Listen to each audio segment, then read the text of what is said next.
Seguimos en nuestro estudio de Primera de Timoteo 3, así que si tienen sus Biblias pueden abrirlas ahí y continuamos.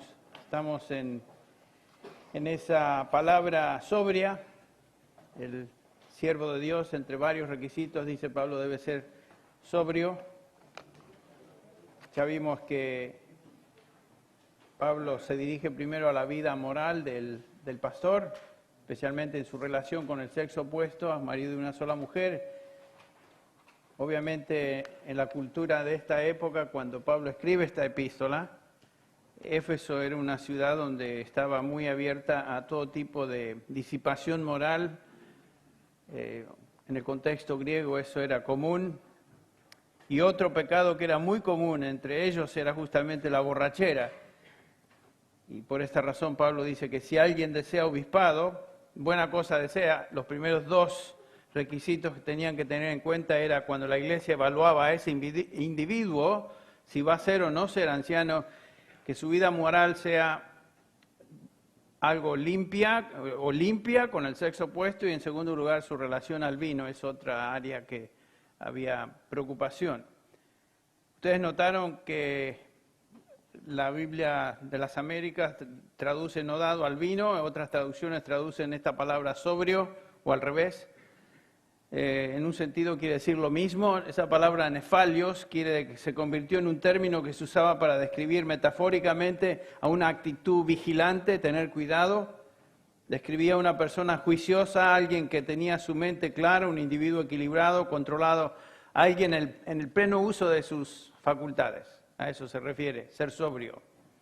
Un individuo que está en control, esa es la idea.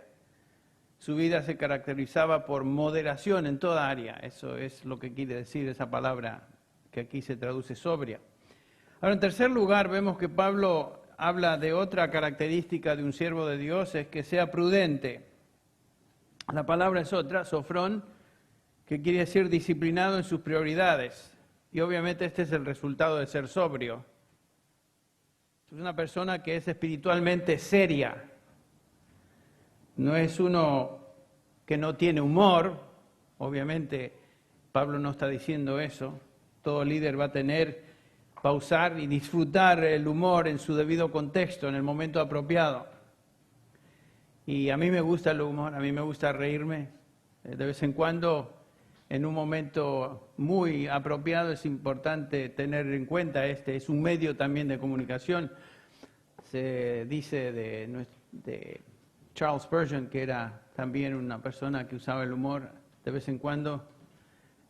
No era su herramienta principal, pero de vez en cuando usaba el humor, y una dama se le acercó después de una reunión y le llamó la atención a Charles Spurgeon porque es que él era una persona así frívola, tanto humor, y obviamente ese no era él. Y él le contestó en su manera muy obvia, muy propia de Spurgeon, dijo: señora, si usted supiera cuánto me contengo, me daría más crédito. En otras palabras, lo que estoy haciendo, uso el humor, pero moderadamente. A veces tengo deseos de decir más y sin embargo no lo hago, esa es la idea. Y es importante que la persona que es anciano o pastor sea una persona seria. Este hombre está consciente de la tremenda responsabilidad que implica predicar, que implica enseñar. Está consciente de la seriedad de la predicación. El destino eterno y la salud espiritual de sus oyentes depende en gran manera de su predicación, de su enseñanza. Y por lo tanto su manera de ser es una persona seria, pero como dije, eso no quiere decir que es serio y nunca jamás va a decir algo que haga sonreír a las personas. Ese no es el punto.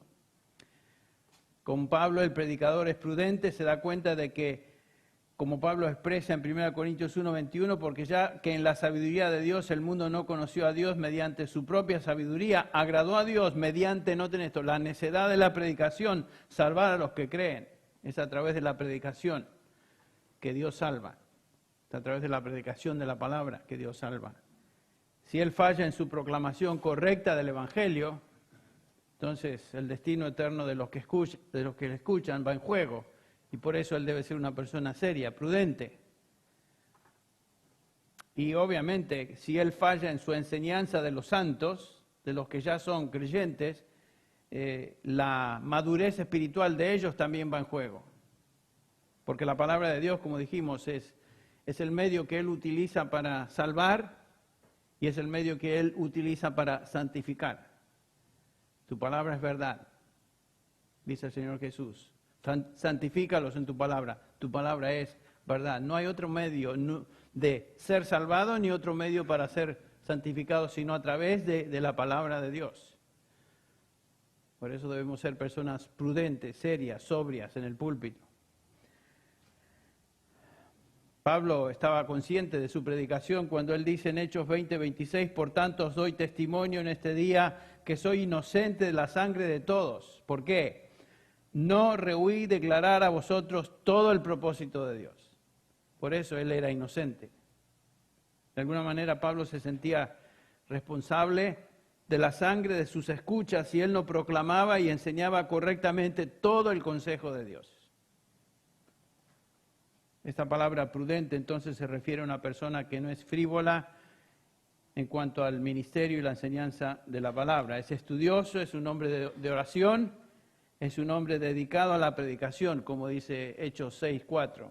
Nos dedicaremos a la oración y al ministerio o diaconía de la palabra. Esta palabra también conlleva la idea de estabilidad. El hombre prudente no es una persona, un hombre intempestivo, sino que es cuidadoso en sus juicios. Es un hombre estable, un hombre seguro. Su mente es cuidadosa, sabe ordenar sus pensamientos y prioridades. Este hombre piensa con cuidado antes de emitir juicio, antes de actuar. No se lanza a hablar y decir simplemente cosas. Esto es lo que Pablo expresa, recuerdan ustedes en Filipenses 4:8, por lo demás, hermanos, todo lo que es verdadero, todo lo digno, todo lo justo, todo lo puro, todo lo amable, todo lo honorable, si hay virtud alguna que merece elogio, en esto meditad, pensad sobriamente. Esta es la mente ordenada y disciplinada. Es una persona prudente, el hombre de Dios, el anciano, el pastor. Sus prioridades son las prioridades de Dios y lo que Él manda en su palabra. Vamos a una cuarta característica que Pablo aquí subraya del líder de la iglesia. En un sentido es el resultado de esta mente ordenada de la cual hablamos. El líder debe ser decoroso, cosmios es la palabra. Decoroso, cosmios. Es un término derivado de la palabra cosmos, que también usamos en castellano. Cosmos es el mundo, el sistema.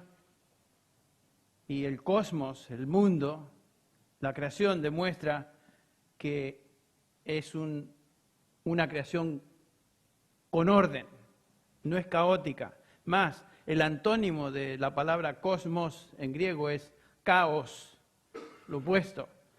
La creación nos muestra el orden de Dios. Y eso debe ser la descripción también o característica de un hombre que sirve al Señor a través de la palabra, como pastor. Lo que Pablo está diciendo es que un líder debe caracterizarse por una mente y vida ordenada. Lo opuesto de ser caótico. Es un hombre decoroso. Tiene un estilo de vida disciplinado. ¿Qué tal nuestra vida, nuestro ministerio? ¿Cómo es que nos ordenamos? ¿Cómo es que manejamos el ministerio? ¿Nos dejamos llevar por lo urgente, por lo que en este momento se requiere o en ese momento se necesita? ¿Respondemos en lugar de planear o organizarnos bien, sino que respondemos a lo que es urgente y demanda atención inmediata? ¿O estamos siendo ordenados en todo lo que planeamos, todo lo que hacemos, la manera en que enfrentamos nuestro ministerio? Esa es la idea. Ordenado, premeditado, no una persona simplemente reaccionaria a lo que sucede. Entonces, eso es lo que dice Pablo. Es obvio que un hombre que no tenga una vida ordenada no está en condiciones entonces de guiar a la congregación. Esa es la idea de la palabra presbítero. Presbúteros es la idea de una persona que supervisa a la congregación. Y no podemos supervisar a nuestra iglesia, a nuestra congregación, si somos totalmente desordenados en nuestra manera de enfocar el ministerio, de pensar, de organizarnos. Eso es importante. No todos tenemos la habilidad de organizarnos como otros. Hay gente que por naturaleza y por manera de ser son muy ordenados, hasta el punto de ser extremadamente meticuloso en todo, y no todos tenemos esa virtud. Yo no soy un meticuloso experto en eso, ni un administrador supremo, pero sí me gusta ser ordenado. Tengo gente que me ayuda en muchas cosas en el ministerio, que me ayuda a pensar de esta manera o de la otra manera. Entre paréntesis, Jonathan es uno de los muchachos que trabaja en el ministerio de Grace Church, en el ministerio hispano, y dirige también los cantos en nuestro ministerio, así que me da gusto verlo acá. Casi ni me doy cuenta que estoy en otro contexto. Es lindo ver. Tenemos varios seminaristas que están preparándose en el seminario para servir en otros lugares, y Jonathan es uno de ellos. Y tenemos 2 de España, otro que viene en camino, etcétera. La verdad que el Señor nos ha bendecido.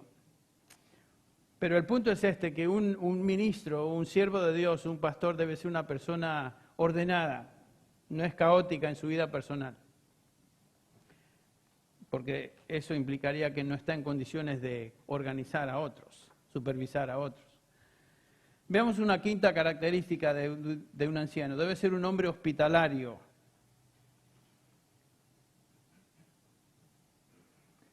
Este es un requisito que Dios espera de sus hijos, de todos aquellos que somos creyentes: ser hospitalarios, hospedador, dado a la hospitalidad. Algunas Biblias traducen este término como dado a la hospitalidad, y que la palabra es una palabra compuesta en el original, es la palabra filoxenos.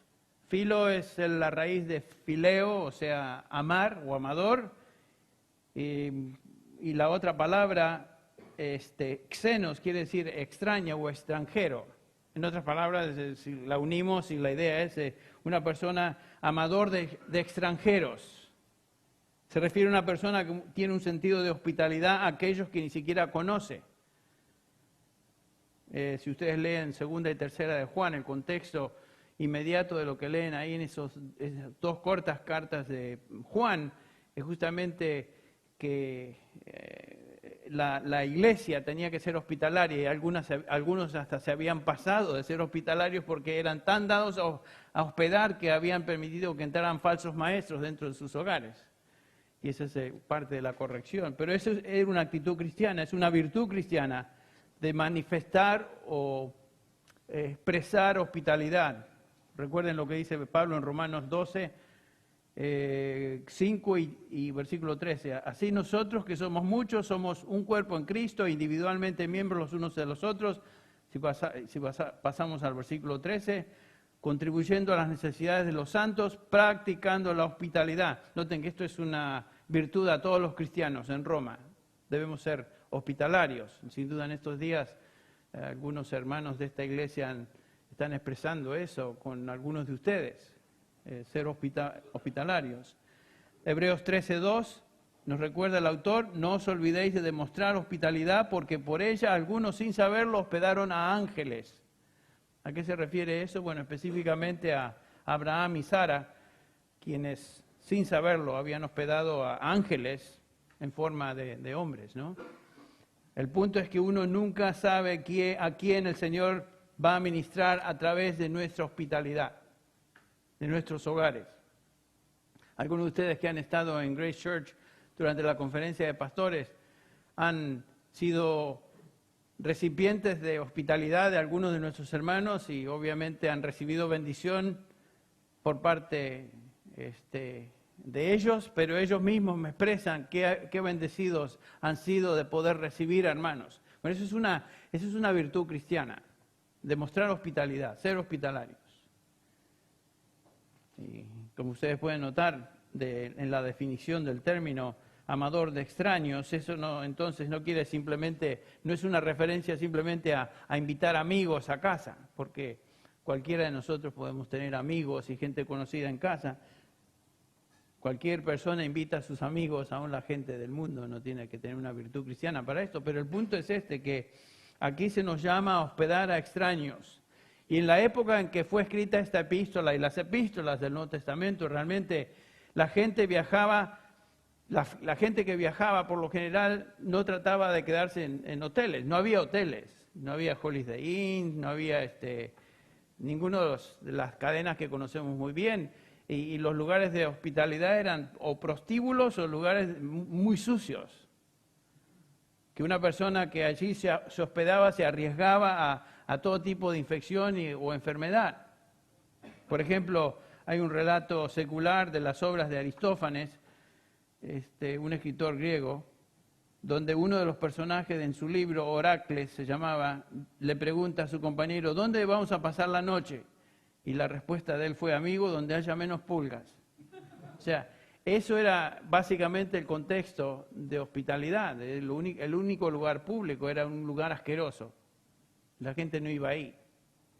Por eso los viajeros itinerantes, predicadores itinerantes en el Nuevo Testamento, particularmente los que observamos en segunda y tercera de Juan, se hospedaban en hogares, porque los hogares cristianos era el único lugar donde ellos se sentían, bueno, esto es limpio, esto es honorable, esto es precioso. Y algunos abusaban de eso, introduciéndose en hogares y comenzando a desparramar falsa doctrina, que es la advertencia de segunda de Juan. Entonces, pero ese es el contexto que tenemos cuando Pablo dice que debemos ser hospitalarios. Si fuimos recibidos por el Señor, aun cuando nosotros éramos extranjeros y advenedizos, ¿se acuerdan? Nosotros también debemos demostrar entonces esa actitud para con otros. Un siervo de Dios, un anciano, un pastor debe ser una persona dada a abrir su casa, ser hospitalario. Otra característica o requisito de un anciano que Pablo enumera en este pasaje es el último en el versículo 2. Un anciano debe ser apto para enseñar.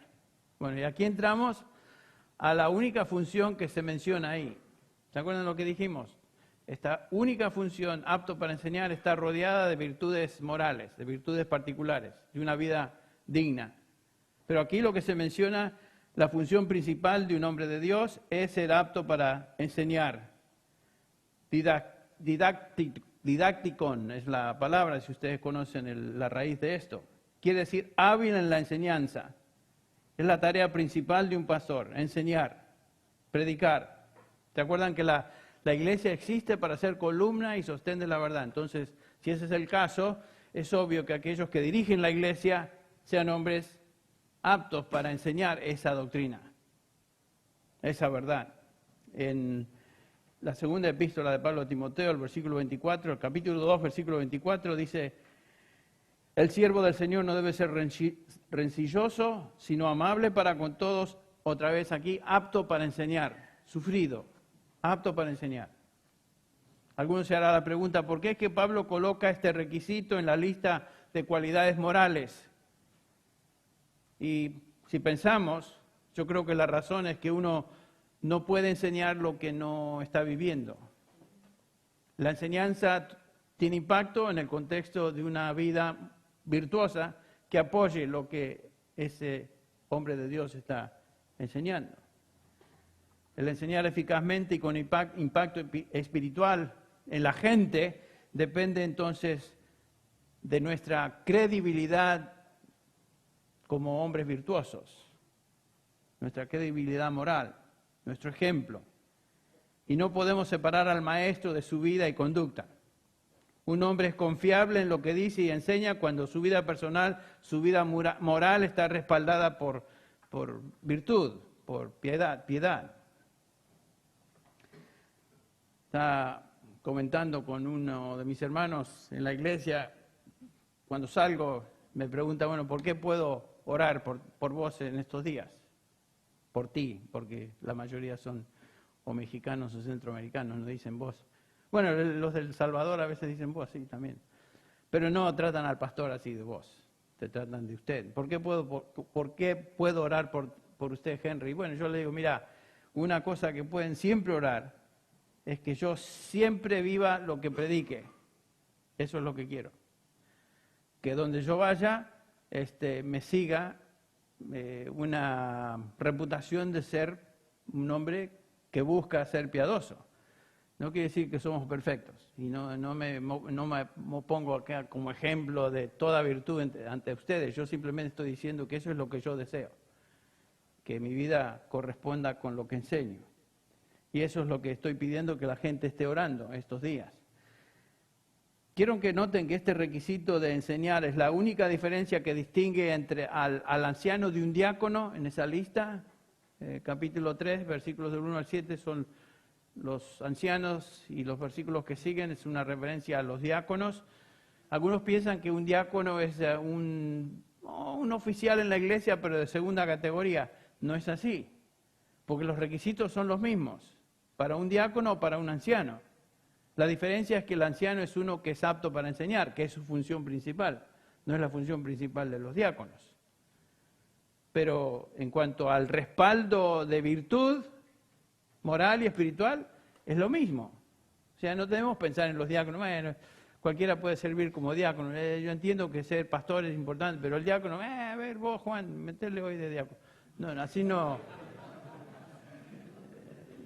se hace funcionar a los diáconos.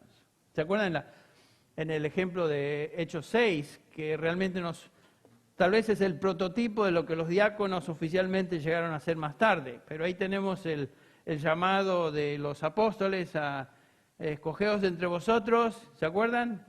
A hombres con estas virtudes, llenos del Espíritu Santo, etcétera, etcétera. O sea, hombres virtuosos, hombres piadosos, para que lleven a cabo esta tarea. ¿Cuál tarea? De servir mesas, de servir a las... Uno diría, bueno, para eso que no necesito tanto. Sí, Señor. Recordemos otra vez que lo que estamos estudiando, lo que estamos observando es lo que Dios dice en su palabra, no lo que contemporáneamente nosotros hacemos hoy y se considera como lo normal, lo común. ¿Por qué? Porque todo el mundo lo hace. No, nada que ver, nada que ver. Eso es algo tan propio del ser humano, de absorber lo que le rodea y en corto tiempo comenzar a actuar como lo que el resto de la gente hace. No es así. Esta característica que distingue a un pastor del resto de la congregación es apto para enseñar.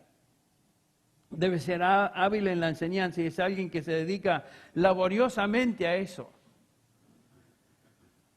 Y en estos días que estamos juntos y en el contexto de idear, tenemos que ver y observar que es una tarea que no es solo importante, es algo vital, es algo que se requiere, que seamos aptos para enseñar. Noten lo que dice Pablo en el capítulo 5, versículo 17.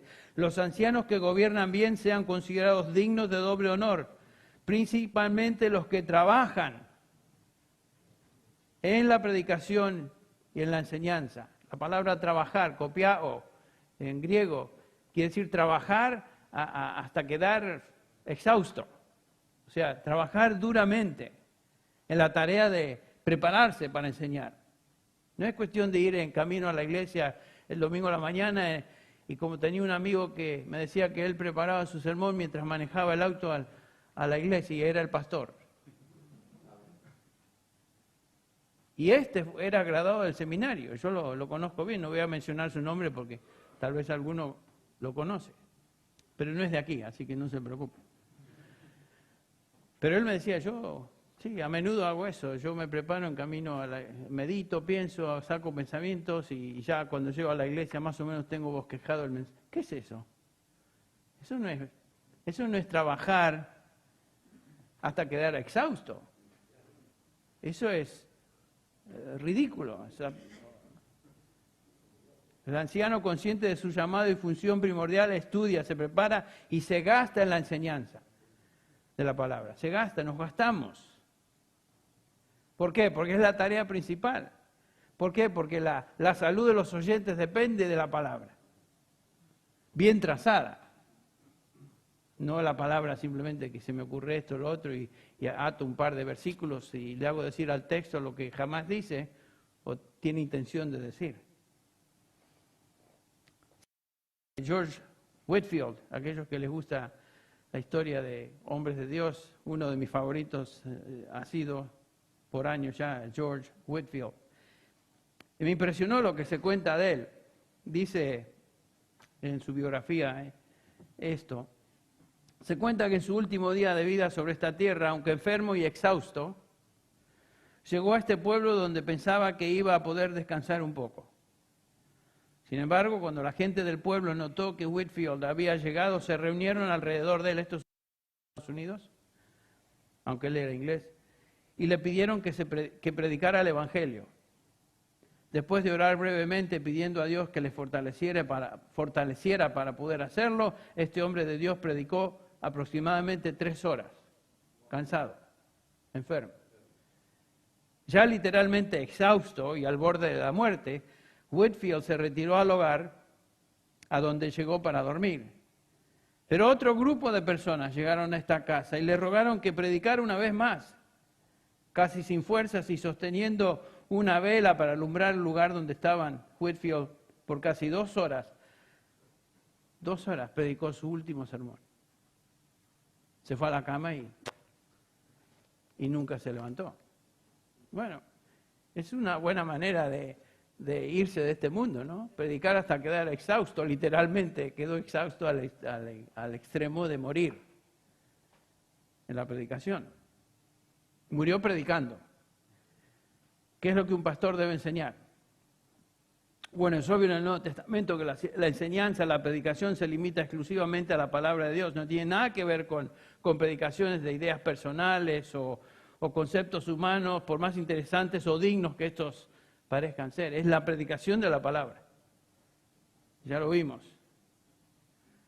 2 Timoteo 2:15, procura presentarte aprobado a Dios como obrero que no tiene de qué avergonzarse, que traza con precisión la palabra de verdad. El único mensaje que un pastor tiene es el mensaje que le fue encomendado por Dios. El mandamiento es: predica la palabra, el capítulo 4 de 2 Timoteo, versículo 2. Predica, mandamiento, ¿qué? La palabra, no hay otro. No es contar anécdotas, no es contar ideas, no es que leí un libro tal y voy a ahora comunicar esto a la congregación, les voy a decir esto porque no tuve tiempo de prepararme en la palabra, entonces voy a llenar el tiempo con tonteras, ideas, anécdotas, etcétera, nada de eso. Junto con la oración, lo que vimos, la predicación es primordial y la tarea principal de un pastor. Nosotros, dicen los apóstoles, líderes de la iglesia en Jerusalén, nos entregaremos a la oración y al ministerio de la palabra. Cristo dio a su iglesia un fundamento doctrinal, a sus apóstoles y profetas, que tenía que ser proclamado, y también le dio a la iglesia, ¿se acuerdan ustedes? Capítulo 4 de Efesios, evangelistas, pastores y maestros que enseñen esa doctrina a los santos para la edificación de ellos y la obra del ministerio. Noten que todos estos hombres de Dios que se mencionan en el capítulo 4 de Efesios son todos hombres que Él colocó en su iglesia para ministrar la palabra. Ahí no hay nada de ninguna otra función sino ministrar la palabra. El fundamento doctrinal, apóstoles y profetas. La predicación es de la palabra a través de evangelistas y pastores maestros. Pero todo tiene que ver con la palabra. Cada uno de estos hombres tiene que ver con la palabra, la revelación escrita. Dio a algunos a ser apóstoles, a otros profetas, a otros evangelistas, a otros pastores y maestros, a fin de capacitar a los santos para la obra del ministerio, para la edificación del cuerpo de Cristo. La edificación del cuerpo de Cristo viene por medio de la enseñanza de la palabra, de la revelación escrita. La iglesia no puede ser edificada sin palabra. Es la palabra lo único que edifica. No puede ser edificada con sustitutos, otras cositas. Es la palabra. Por eso Pablo le dice a Timoteo en el capítulo 4, versículo 6, al señalar estas cosas a los hermanos, serás un buen ministro de Jesucristo. Un buen ministro, un excelente ministro, siervo, se caracteriza por enseñar la sana doctrina, los versículos del 1 al 5 del capítulo 4. Y en el versículo 11 le dice Pablo a Timoteo, esto manda y enseña. O sea, no seas tímido al respecto, esto lo mandas y lo enseñas. Ten cuidado de ti mismo, versículo 16, y de la enseñanza, persevera en estas cosas, porque haciéndolo asegurarás salvación tanto para ti mismo como para los que te escuchan. Segunda de Timoteo 1:3. Retén la norma de las palabras sanas que has oído de mí en la fe y el amor de Cristo. Capítulo 2, versículo 2. Lo que has oído de mí en presencia de muchos testigos, esto encarga a hombres fieles que sean idóneos también para enseñar a otros. Y continúa la enseñanza a través de otros.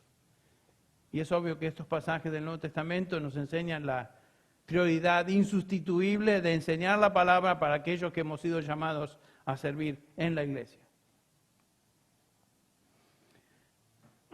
Algunos piensan que en Grace somos muy fanáticos de enseñar la palabra y esto es que exagerado con enseñar. Pero ¿saben qué? Si uno va al Nuevo Testamento, no tiene opción. No hay otra cosa.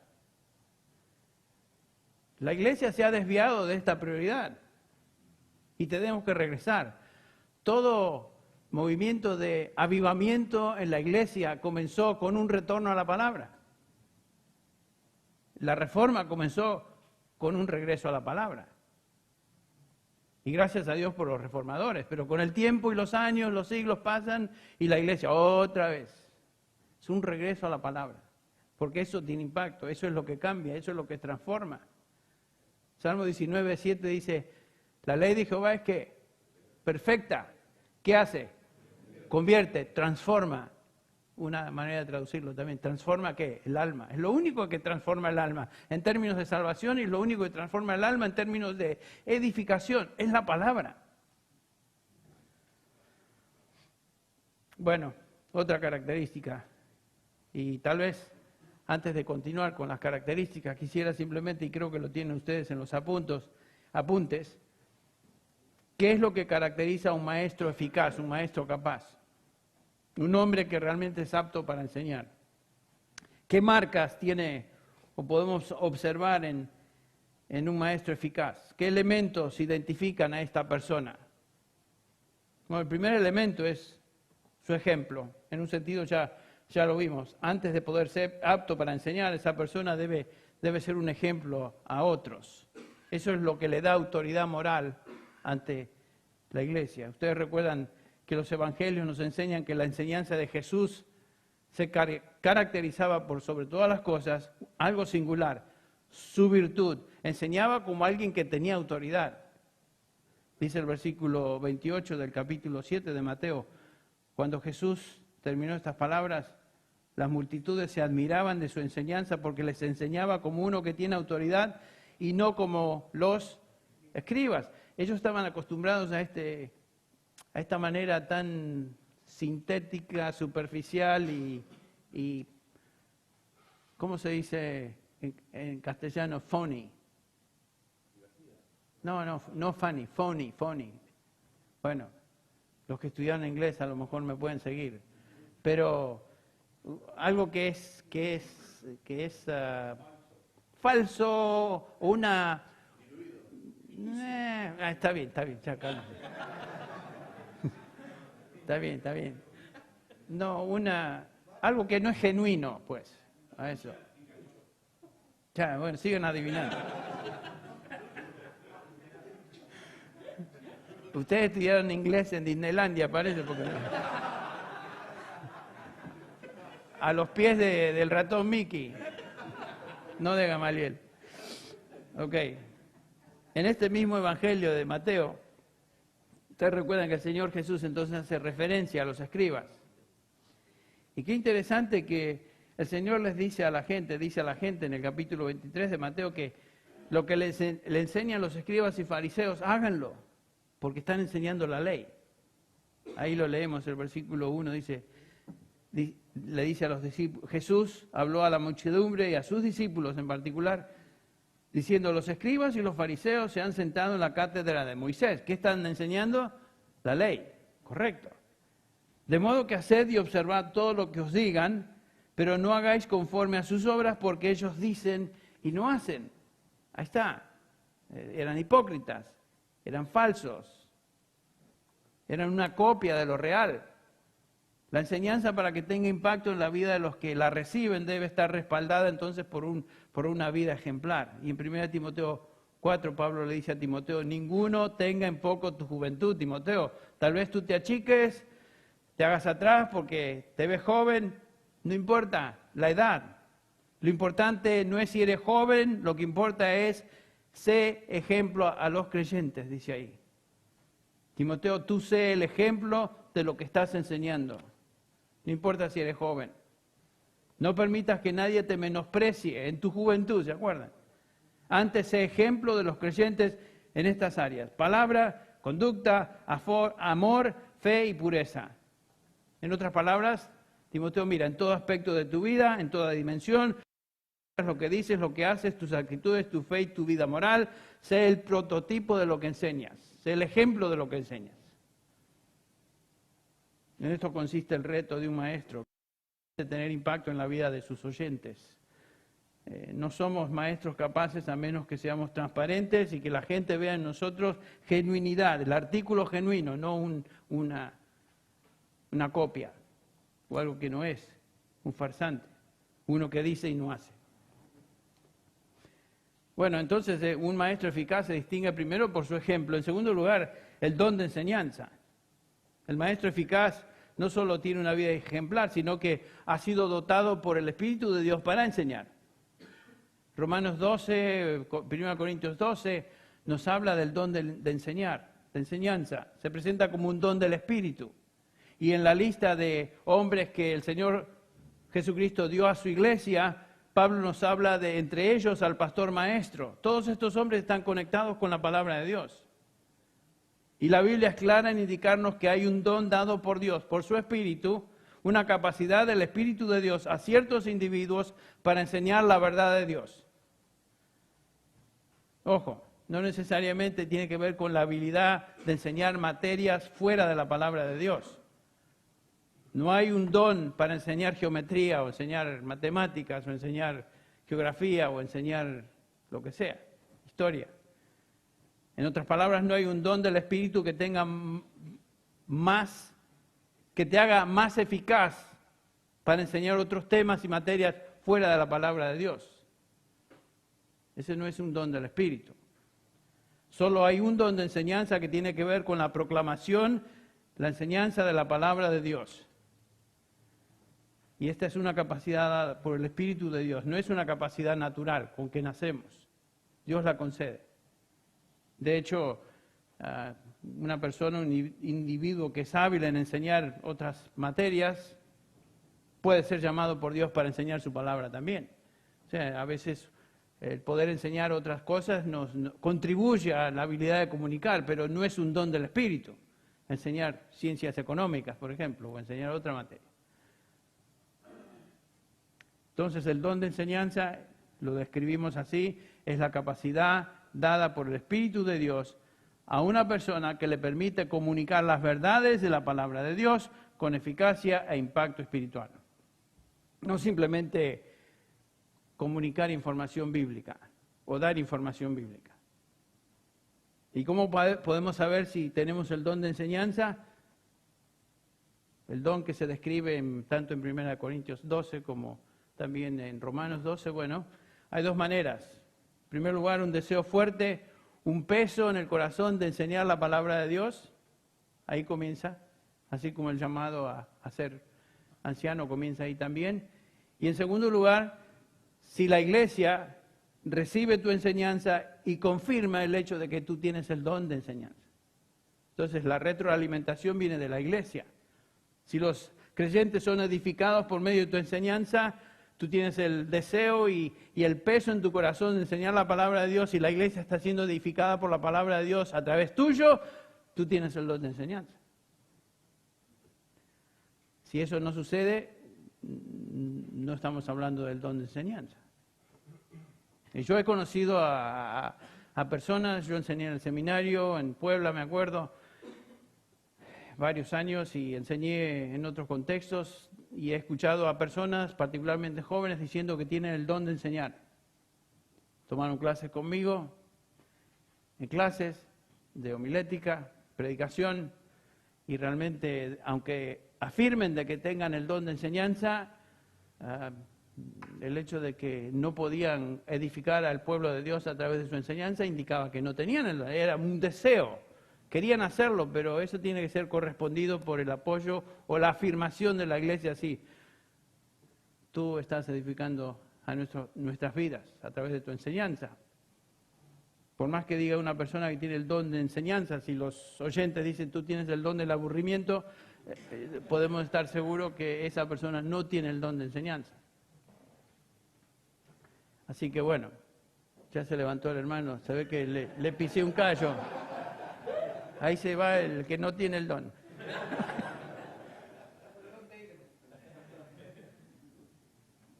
Bueno, entonces el don de enseñanza se hace obvio a los que escuchan y lo reciben y confirman tal don. Yo recuerdo cuando tenía 18 años comencé a enseñar la Biblia en la iglesia.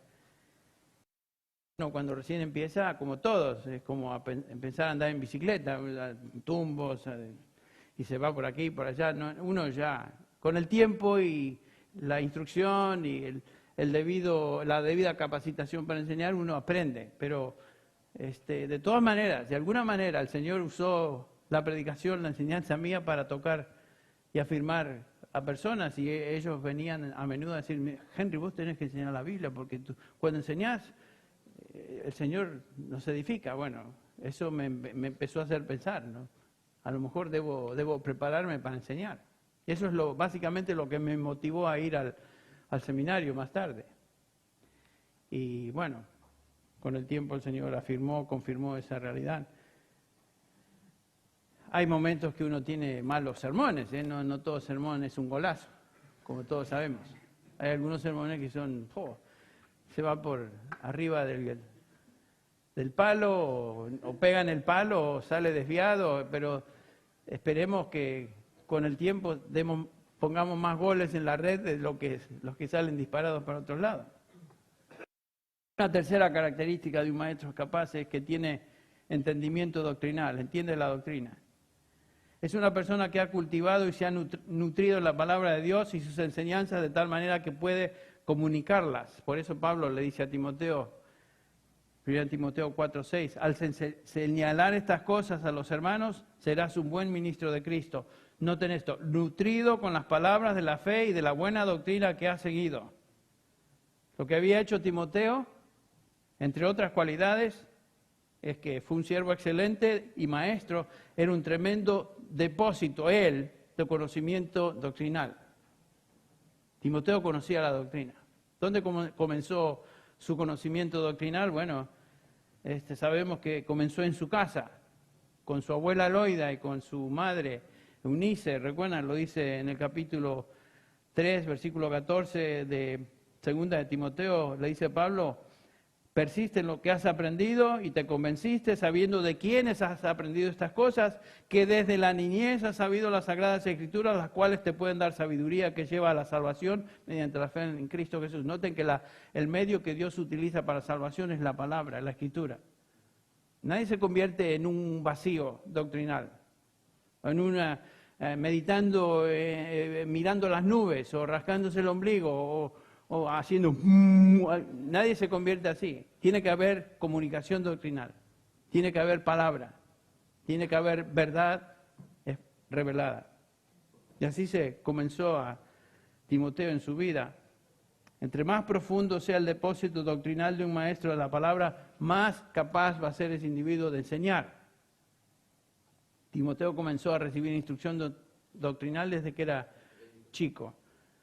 Así que importante, nosotros que tenemos, no sé, ustedes deben tener hijos chicos, que eso sea parte del ministerio propio en el hogar, de instruir a esos chiquitos.